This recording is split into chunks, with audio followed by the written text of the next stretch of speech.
ಡಿಸೋಜರವರು Charles ಶಾಲೆಯಲ್ಲಿ ಏನು ಕಾರ್ಮಿಕರು ಅನ್ನೋದೇ ಇಲ್ಲಿ ಒಂದು ಗೊತ್ತಿರಲಿಲ್ಲ. ಒಂದು ಶಾಲೆ ಪಿ ಎಫ್ ಕಟ್ಟಬೇಕಾದ್ರೆ ಯಾರೋ ಬೀದಿಯಲ್ಲಿ ಹೋಗೋರಿಗೆ ಪಿ ಎಫ್ ಕಟ್ಲಿಕ್ಕೆ ಬರಲ್ಲ, ಅಥವಾ ಯಾವುದೋ ಸಂಘ ಸಂಸ್ಥೆಯಲ್ಲಿರೋರು ಕಟ್ಲಿಕ್ಕೆ ಬರೋದಿಲ್ಲ. ಕಾನೂನು ಪ್ರಕಾರ ನನ್ನ ಶಾಲೆಯಲ್ಲಿ ಕಾರ್ಮಿಕ ಇಲ್ಲ, ಕಾವಲುಗಾರ ಆಗಿರ್ಬೇಕು, ಅಟೆಂಡರ್ ಆಗಿರ್ಬೇಕು, ಏನಾರು ಆಗಿದ್ರೆ ಮಾತ್ರ ಪಿ ಎಫ್ ಕಟ್ಟಕ್ಕೆ ಬರುತ್ತೆ.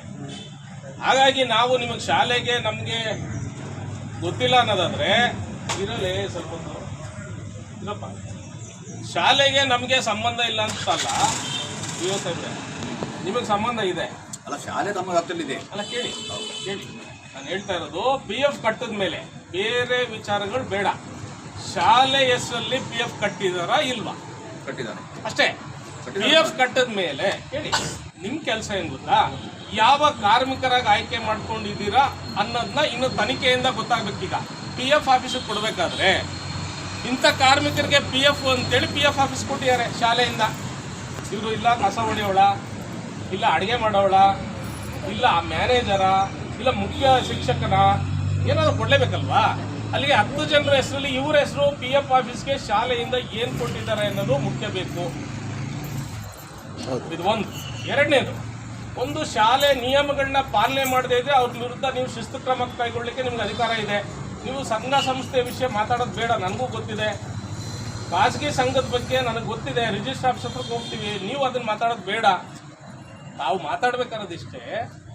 ಈಗ ಅವರೇ ಒಪ್ಕೊಳ್ತಾರೆ, ಒಂದ್ಸರಿ ಒಪ್ಕೊಳ್ಳಿಲ್ಲ, ಒಂದ್ಸರಿ ಒಪ್ಕೊಂಡ್ರು ಶಾಲೆಯಲ್ಲಿ ಕೆಲಸ ಮಾಡಿಲ್ದಲೇ ಪಿ ಎಫ್ ಕಟ್ಟಕ್ಕೆ ಬರೋದಿಲ್ಲ. ನೀವು ಒಂದು ವಿಷಯ ಮಾಡಬೇಕು, ಪಿ ಎಫ್ ಆಫೀಸಿಗೆ ಲೆಟರ್ ಹಾಕಿ ಇವ್ರನ್ನ ಯಾವ ಕಾರ್ಮಿಕರು ಅಂತ ತಗೊಂಡ್ರಿ, ಎಷ್ಟು ಪಿ ಎಫ್ ಕಟ್ಟಿದ್ದೀರಾ, 2 ಪಿ ಎಫ್ ಕಟ್ಟಿದ್ದಾರೆ, ಅದರಲ್ಲಿ ಶಾಲೆ ಮಾತ್ರ ತಗೊಳ್ಳಿ. ಸಂಘದ ನಾವು ನೋಡ್ಕೊಳ್ತೀವಿ, ಚಾರಿಟಬಲ್ ಟ್ರಸ್ಟಲ್ಲಿ ಕಟ್ಟಿರೋದನ್ನ ನಾವು ನೋಡ್ಕೊಳ್ತೀವಿ. ಈಗ ನಮಗೆ ಬೇಕಾದ ಇಷ್ಟೇ ಸರ್, ಇಷ್ಟು ವರ್ಷ ಏನು ಚಾಲ್ಸ್ ಇದೆ ಅಲ್ಲಿ ಕಾರ್ಮಿಕರನ್ನ ಯಾರನ್ನು ಕೂಡ ನಿಜವಾದ ಕಾರ್ಮಿಕರನ್ನ ತೋರಿಸಿಲ್ಲ. ನಿಜವಾದ ಕಾರ್ಮಿಕರನ್ನ ತೋರಿಸ್ತಲೇ 7 ಜನ ನಿಜವಾದ ಕಾರ್ಮಿಕರು, 3 ಜನ ಈ ಬಡ ಹೆಣ್ಮಕ್ಳನ್ನ ಅದ್ರೊಳಗೆ ಹಾಕಿ ಈ ಶಾಲೆ ಉಳ್ಕೊಳ್ಳೋಕ್ಕೋಸ್ಕರ, ಇವರು ಸಂಬಳ ಉಳಿಸ್ಕೊಳ್ಳೋಕ್ಕೋಸ್ಕರ ಇವ್ರು ಮಾಡಿರ್ತಕ್ಕಂಥ ಮೋಸ ಇದು.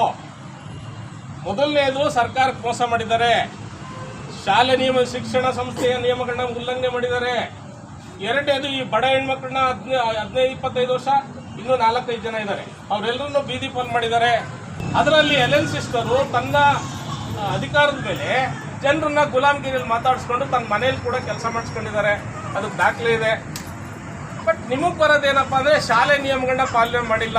ಅವರು ಇಷ್ಟು ವರ್ಷ ಕಾರ್ಮಿಕರನ್ನ ಯಾರನ್ನ ತೋರಿಸಿದ್ದಾರೆ ಅಂತ ನನಗೆ ಬೇಕು. ಎರಡನೇದು, ಪಿ ಎಫ್ ಯಾವ್ಯಾವ ಕಾರ್ಮಿಕ ಅಂತೇಳಿ ನೀವು ಕಟ್ಟಿದ್ರೆ ಅನ್ನೋದು ಎರಡನೇದು ಬೇಕು. ಮತ್ತು ನಾನಿವತ್ತು ಬೋರ್ಡ್ ಹಾಕಿರೋದು ಕೇವಲ ವಿನ್ನಿದಲ್ಲ, ಭದ್ರಾವತಿಯಲ್ಲಿ ಖಾಸಗಿ ಶಾಲೆಗಳು ನಿಯಮ ಮೀರಿ ಎಲ್ಲ ಶಾಲಾ ಕಾಲೇಜುಗಳಲ್ಲಿ ಅನ್ಯಾಯ ನಡೀತಾ ಇದೆ. ಅದೆಲ್ಲನೂ ಸರಿಯಾದ ರೀತಿ ತಗೊಳ್ಳಿ ಅಂತ ನಾವು ನಿಮಗೆ ಈಗಲೂ ಮನವಿ ಕೊಡ್ತೇವೆ.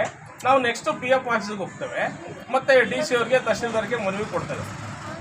ಆದರೆ 15 ದಿನ ಬಿಟ್ಟು ಇದೇ ಜಾಗದಲ್ಲಿ ದೊಡ್ಡ ಟೆಂಟನ್ನು ತುಂಬ ಜನರನ್ನ ಸೇರಿಸಿ ಹೋರಾಟವನ್ನು ಮಾಡ್ತೇವೆ. ಅಷ್ಟರೊಳಗೆ ನೀವು ಶಾಲೆ ನಿಯಮಗಳು ಸರಿ ಇದೆಯಾ ಅಥವಾ ಸರಿ ಇಲ್ಲ ಅಂದರೆ ಈ ಕೂಡಲೇ ಅವರ ನೋಂದಣಿಯನ್ನು ರದ್ದುಗೊಳಿಸಬೇಕು. ಚಾರ್ಲ್ಸ್ ಶಾಲೆಯ ಹೈಸ್ಕೂಲ್ ಇರ್ಬೋದು, ಶಾಲೆ ಇರ್ಬೋದು, ಸರ್ಕಾರದ ನಿಯಮ ವಿನ್ನಿದಂತಲ್ಲ. ಏನು ನಿಯಮ ಇದೆ, ಡೊನೇಷನ್ ಜಾಸ್ತಿ ತೊಗೊಳಂಗಿಲ್ಲ, ಬೋರ್ಡ್ ಹಾಕಬೇಕು, ಯಾವ ನಿಯಮಗಳಿದೆ ಅವ್ಯಾವನು ಪಾಲನೆ ಮಾಡಿಲ್ಲ ಅಂದರೆ ಶಾಲೆಯನ್ನು ತಕ್ಷಣ ನೋಂದಣಿಯನ್ನು ರದ್ದುಗೊಳಿಸಿ ಬೀಗ ಹಾಕ್ತಕ್ಕಂಥ ಕೆಲಸವನ್ನು ತಮ್ಮ ಇಲಾಖೆ ಮಾಡಬೇಕು ಅಂತೇಳಿ. ಮತ್ತೆ ಆದಮೇಲೆ ಟೆಂಟ್ ಹಾಕೋದು, ಶಿಕ್ಷಣ ಮಂತ್ರಿ ಬರೋ ಗಂಟಲು ನಾನು ಧರಣಿ ತೆಗೆಯಲ್ಲ, ಇದನ್ನು ನಿಮಗೆ ಎಚ್ಚರಿಕೆ ಕೊಡ್ತಾ ಇದ್ದೀವಿ. ಶಿವಮೊಗ್ಗ ಜಿಲ್ಲೆಯಲ್ಲಿ ಇರ್ತಕ್ಕಂಥ ಖಾಸಗಿ ಶಾಲೆಗಳು ಕೇವಲ ಚಾರ್ಲ್ಸ್ ಅಲ್ಲ ಸರ್, ಎಲ್ಲ ಶಾಲೆ. ಮೊನ್ನೆ ನೀವು ಪ್ರೆಸ್ ಮೀಟ್ ಮಾಡಿದಿರಿ, ಪ್ರೆಸ್ ಮೀಟ್ ಆದಮೇಲೂ ಯಾರೇನು ಬೋರ್ಡ್ ಹಾಕಿಲ್ಲ, ಡೊನೇಷನ್ ಕಡಿಮೆ ಮಾಡಿಲ್ಲ, ನಿಯಮಗಳನ್ನ ಪಾಲನೆ ಮಾಡ್ತಾರೆ. ಆಮೇಲೆ ಸರ್ಕಾರಿ ಶಾಲೆಗಳು ಅಷ್ಟೇ ಸಾಹೇಬ್ರೆ, ಅಲ್ಲಿಗೆ ಯಾರೊಬ್ಬ ಶಿಕ್ಷಕನು ಅಲ್ಲಿ ಶಾಲೆಯಲ್ಲಿ ಈಗ ಹೋದ ಅವನು ಸಿದ್ಧ ಬಸಪ್ಪ ಮೇಷ್ಟ್ರ ಆದವನು 11:30 ಹೋಗ್ತಾನೆ ಶಾಲೆಗೆ. ಅವ್ನು ಸರ್ಕಾರಿ ನೌಕರ ಸಂಘ ಅಧ್ಯಕ್ಷ ಆದರೆ ಶಾಲೆಯಲ್ಲಿ ಕೆಲಸ ಯಾಕೆ ಮಾಡಬಾರ್ದು? ಅವನಿರೋದು ಶಾಲೆ ಟೈಮ್ ಮುಗಿದ ಮೇಲೆ ಕೆಲಸ ಮಾಡ್ಬೇಕು ಸಿದ್ಧ ಬಸಪ್ಪನವರು.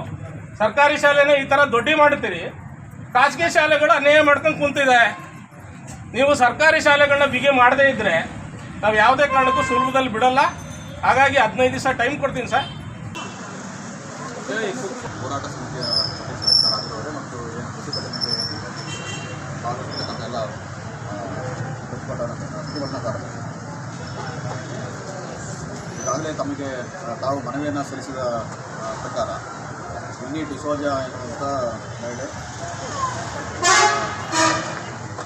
ಕರುಣಾ ಮಹಿಳಾ ಸೇವಾ ಕೇಂದ್ರದಲ್ಲಿ ಒಬ್ಬ ಸಮಾಜ ಕಾರ್ಯಕರ್ತೆಯಾಗಿ ಕೆಲಸ ನಿರ್ವಹಿಸಿದ್ರು. ಅವರನ್ನು ಏಕಾಏಕಿಯಾಗಿ ಅವರನ್ನು ಕೆಲಸದಿಂದ ತರುತ್ತಾರೆ. ಜೊತೆಗೆ ಅವರು ಕೆಲಸ ನಿರ್ವಹಿಸುವಾಗ ಸೇವೆಯನ್ನು ಸಲ್ಲಿಸುತ್ತಿದ್ದ ಸಂದರ್ಭದಲ್ಲಿ ಸೆಂಟ್ ಚಾರ್ಲ್ಸ್ ಸ್ಕೂಲ್ನಲ್ಲಿ ಅವರ PF ಅನ್ನು ಮತ್ತು ESI ಅನ್ನು ಕಟಾವಣೆ ಮಾಡಲಾಗಿದೆ. ಆದಾಗ್ಯೂ ಕೂಡ ತಕ್ಷಣ ಯಾಕೆ ಅವರನ್ನು ಕೆಲಸವನ್ನು ತೆಗೆದುಹಾಕಿರೋ ಅನ್ನೋಂಥ ಬಗ್ಗೆ ಮಾಹಿತಿಯನ್ನು ನಮ್ಮ ಹತ್ರ ಕೇಳಿದೆ. ಸೊ ತಕ್ಷಣವೇ ನಾವು ನಮ್ಮ ಕಚೇರಿಯಿಂದ ಅವರಿಗೆ ಶಾಲೆಯ ಮುಖ್ಯ ಶಿಕ್ಷಕರಿಗೆ ಮತ್ತು ಕರುಣಾ ಮಹಿಳಾ ಸೇವಾ ಕೇಂದ್ರ ಮುಖ್ಯಸ್ಥರಿಗೆ ನಾವು ನೋಟಿಸನ್ನು ಕೊಟ್ಟಿದ್ದೀವಿ. ಸುಮ್ಮನೆ ಸ್ವಲ್ಪ ನೋಟಿಸನ್ನು ಕೊಟ್ಟಿವಿ. ಆ ನೋಟಿಸಿಗೆ ಆ ಶಾಲೆಯ ಮುಖ್ಯ ಶಿಕ್ಷಕರು ಮತ್ತು ಕರುಣಾ ಮಹಿಳಾ ಸೇವಾ ಸಂಘದ ಮುಖ್ಯಸ್ಥರು ಕೂಡ ಉತ್ತರವನ್ನು ಕೊಟ್ಟರು. ಏನು ಉತ್ತರ ಕೊಟ್ಟರು? ಮೊದಲೇ ನೋಟಿಸಿದವರು ನಮ್ಮ ಶಾಲೆನವರು ಕೊಟ್ಟದ್ದೇನೆಂದರೆ ನಮ್ಮ ಶಾಲೆಯಲ್ಲಿ ಅವರು ಕರ್ತವ್ಯ ನಿರ್ವಹಿಸಿಲ್ಲ, PF ಅನ್ನು ಕೂಡ ಕಟಾವಣೆ ಮಾಡಿಲ್ಲ ಅಂತೇಳಿ ಕೊಟ್ಟರು. ಅದೇ ಥರ ಇವರು ಶಾಲೆ ಹೆಸರಲ್ಲೇ ಮಹಿಳಾ ಸೇವಾ ಕೇಂದ್ರದ ವತಿಯಿಂದ ಅವರು ಕೊಡಲಿಲ್ಲ, ಶಾಲಾ ವತಿಯಿಂದಲೇ ಅವರು ಕೂಡ ಉತ್ತರವನ್ನು ಕೊಟ್ಟರು. ಆಮೇಲೆ 2ನೇ ನೋಟಿಸನ್ನು ಪುನಃ ನಾನು ಮೊನ್ನೆ ನೋಟಿಸನ್ನು ಕೊಟ್ಟು, ಯಾವಾಗ ನಮಗೆ ಇವರು ಉಣ್ಣಿ ಡಿಸೋಜ ಅವರು ಅಲ್ಲಿ ನಾನು ಸೇವೆ ಮಾಡಿದ್ದೇನೆ ಅಂತಕ್ಕಂಥದ್ದಕ್ಕೆ ಒಂದು ಆಧಾರವಾಗಿ PF ಕಟಾವಣೆ ಆಗಿರ್ತಕ್ಕಂಥ ಮತ್ತು ESI ಕಟಾವಣೆ ಆಗಿರ್ತಕ್ಕಂಥ ಮಾಹಿತಿಯನ್ನು ನನಗೆ ಕೊಟ್ಟು ಕೂಡಲೇ ನಾನು 2ನೇ ನೋಟಿಸನ್ನು ಅವರಿಗೆ ಕೊಟ್ಟಿದ್ದೇನೆ. ಇಬ್ಬರಿಗೂ ಯಾರಿಗೆ ಕರುಣಾ ಸೇವಾ ಕೇಂದ್ರ ಮತ್ತು ಶಾಲಾ ಮುಖ್ಯ ಶಿಕ್ಷಕರಿಗೆ ಕೊಟ್ಟಾಗ ಅದಕ್ಕೆ ಉತ್ತರವನ್ನು ಅವರು ಸ್ಪಷ್ಟವಾಗಿ ಉತ್ತರ ಕೊಟ್ಟಾರೆ. ಏನು ಉತ್ತರ ಕೊಟ್ಟಾರೆ ಅಂದರೆ ಶಾಲೆಯ ಮುಖ್ಯ ಶಿಕ್ಷಕರು ನಮಗೆ ಉತ್ತರವನ್ನು ಈಗ ಕೊಟ್ಟಿದ್ದಾರೆ. ಹೌದು, 2016ರಿಂದ 19ರವರೆಗೆ ಅವರು ಕರುಣಾ ಸೇವಾ ಕೇಂದ್ರದಲ್ಲಿ ಕೆಲಸವನ್ನು ನಿರ್ವಹಿಸುತ್ತಾರೆ. ಆ ಅವಧಿನಲ್ಲಿ ಪ್ರಾರಂಭದಲ್ಲಿ ಅವರು ಅದು ಮೇರಿ ಮ್ಯಾಕ್ಲೆಟ್ ಶಾಲೆಯಲ್ಲಿ ಶಿವಮೊಗ್ಗದಲ್ಲಿ ಕಟಾವಣೆ ಆಗಿತ್ತು, ಯಾವುದು PF ಆ ಶಾಲೆ ಮುಖಾಂತರ ಆಗಿತ್ತು. ನಂತರ ನಮ್ಮ ಶಾಲೆಗೆ ಸಂಸ್ಥೆಯವರು ವರ್ಗಾವಣೆ ಮಾಡಿದ್ರಿಂದಾಗಿ ನಮ್ಮ ಶಾಲೆಯಲ್ಲಿ ನಾವು PF ಅನ್ನು ಕಟಾವಣೆ ಮಾಡಿದ್ದೀವಿ ಅಂತೇಳಿ ಉತ್ತರವನ್ನು ಕೊಟ್ಟರು. ಮತ್ತು ಅವರು ನಮ್ಮ ಶಾಲೆಯಲ್ಲಿ ಯಾವುದೇ ಸೇವೆಯನ್ನು ಮಾಡಿಲ್ಲ ಅಂತಕ್ಕಂಥ ಸ್ಪಷ್ಟವಾದಂಥ ಉತ್ತರವನ್ನು ಕೊಟ್ಟಿದ್ದಾರೆ. ಇನ್ನು ಕರುಣಾ ಮಹಿಳಾ ಸೇವಾ ಕೇಂದ್ರದವರಿಗೆ ನಾವು ಪುನಃ 2ನೇ ನೋಟಿಸ್ ಕೊಟ್ಟಾಗ ಅವರು ಉತ್ತರ ಏನು ಕೊಟ್ಟಾರೆ ಅಂದರೆ, ಹೌದು, ನಮಗೆ ನಮ್ಮ ಸಂಸ್ಥೆಯಲ್ಲಿ ಒಂದು NGO ಸಂಸ್ಥೆ, ಅದು ನಮ್ಮ ಸೆಂಟ್ ಚಾರ್ಲ್ಸ್ ಟ್ರಸ್ಟ್ ಅಡಿನಲ್ಲಿ ನಡೀತಕ್ಕಂಥ ಒಂದು ಸೇವಾ ಕೇಂದ್ರ, ಅಲ್ಲಿ ನಮ್ಮಲ್ಲಿ ಕೆಲಸವನ್ನು ನಿರ್ವಹಿಸಿದ್ದು ಹೌದು. ಸೊ ನಿರ್ವಹಿಸ್ತಾ ಇರುವಾಗ ಅವರಿಗೆ PF ಕಟಾವಣೆ ಮಾಡಿದ್ದೀವಿ, ESI ಕೂಡ ಸ್ವಲ್ಪನ ಕೊಟ್ಟಿದ್ದೀವಿ. ಆದರೆ ಅವರು ಇತ್ತೀಚಿನ ದಿನಗಳಲ್ಲಿ ಅವರ ಕೆಲಸ ತೃಪ್ತಿಕರವಾಗಿಲ್ಲ ಅನ್ನೋ ಕಾರಣಕ್ಕಾಗಿ ನಾವು 3 ಅವರಿಗೆ ನೋಟಿಸನ್ನು ಕೊಟ್ಟು ಸೊ ಈ ಬಗ್ಗೆ ತಿದ್ಕೊಳ್ಳಿಕ್ಕೆ ಕೂಡ ಹೇಳಿದ್ವಿ, ಸೂಚನೆ ಕೊಟ್ವಿ. ಆದರೆ ಅವರು ತಿದ್ಕೊಳ್ಳಿಲ್ಲ. ಆ ಕಾರಣಕ್ಕಾಗಿ ನಾವು ಅವರನ್ನು ಸೇವೆಯಿಂದ ಸೊ ಅವರನ್ನು ತೆಗೆದಿದ್ದೇವೆ ಅಂತಕ್ಕಂಥ ವಿಚಾರವನ್ನು ಲಿಖಿತ ರೂಪದಲ್ಲಿ ಕೊಟ್ಟಿದ್ದಾರೆ.